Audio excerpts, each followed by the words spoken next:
Haro Cathedral. It is located at Iloilo City, Philippines. And the architect of this cathedral was architect Father Mariano Quartero. Tucked at the heart of Iloilo City, the National Shrine of Our Lady of the Candles, also known as Haro Metropolitan Cathedral, serves as the center of faith and devotion for the people of Iloilo. Proclaimed by the National Historical Institute as a historical landmark in 1976, Haro Cathedral attracts devotees from across the country because of its significance to Iloilo's religious and cultural heritage. The Haro Cathedral is the first and only cathedral in Panay built in 1864. Patriot and orator Graciano Lopez Haina was here in December 20, 1856. A high point in the history of the cathedral was the visit of Blessed Pope John Paul II, who conducted a Mass on February 21, 1981. When we're talking about our favorite architect, the first person that comes to our mind is none other than Henry Hobson Richardson. He is actually an American architect who was born on September 29, 1838, and died on April 27, 1886.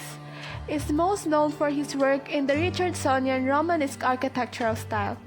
Richardson is regarded as one of the recognized trinity of American architecture, together with Louis Sullivan and Frank Lloyd Wright. Richardson was born at the Priestley Plantation in St. James Parish, Louisiana, and spent some of his early years there with his family, who resided in a red brick home built by architect Alexander T. Wood on Julia Road. Richardson continued his education by attending Tulane University and Harvard College. He originally had an interest in civil engineering, but he changed his mind and shifted to architecture. He went to Paris in 1860 to enroll in the renowned École des Beaux-Arts in Louis-José André's atelier. But over time, Richardson developed a more medieval-inspired style that was influenced by William Morris, John Ruskin, and other intellectuals, rather than the more classical style of the École. Richardson adapted various styles, especially the Romanesque of southern France, to create his own distinctive and deeply personal idiom. However, his early works weren't particularly noteworthy. When Richardson was more mature, beginning with his competition-winning design for the Bradwell Square Church in Boston, he began to adapt the Romanesque.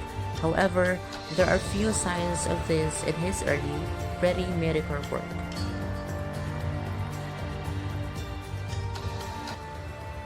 The signature designs of architect Henry include heavy masonry walls, hip roofs, curved arches, and sculptural forms. His work had a significant impact on the movement for domestic architectural innovation in America and helped him establish a practice that could handle a wide range of building types across the nation. Trinity Church, John J. Glessner House, New York State Asylum, New York State Capitol, and Warder Mansion are some of his famous works.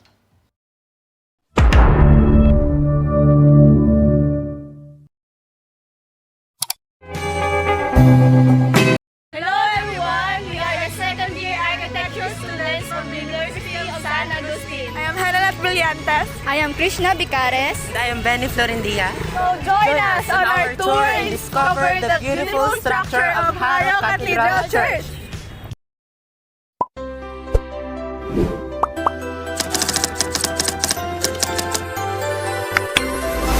Let's take a tour inside Haro Cathedral Church, where we can see similarities of structure, style, and design between architect Henry Hobson's architectural style.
This cathedral, with its distinctive triangular and asymmetrical facade, is one of the most stunning and recognizable buildings in Iloilo City.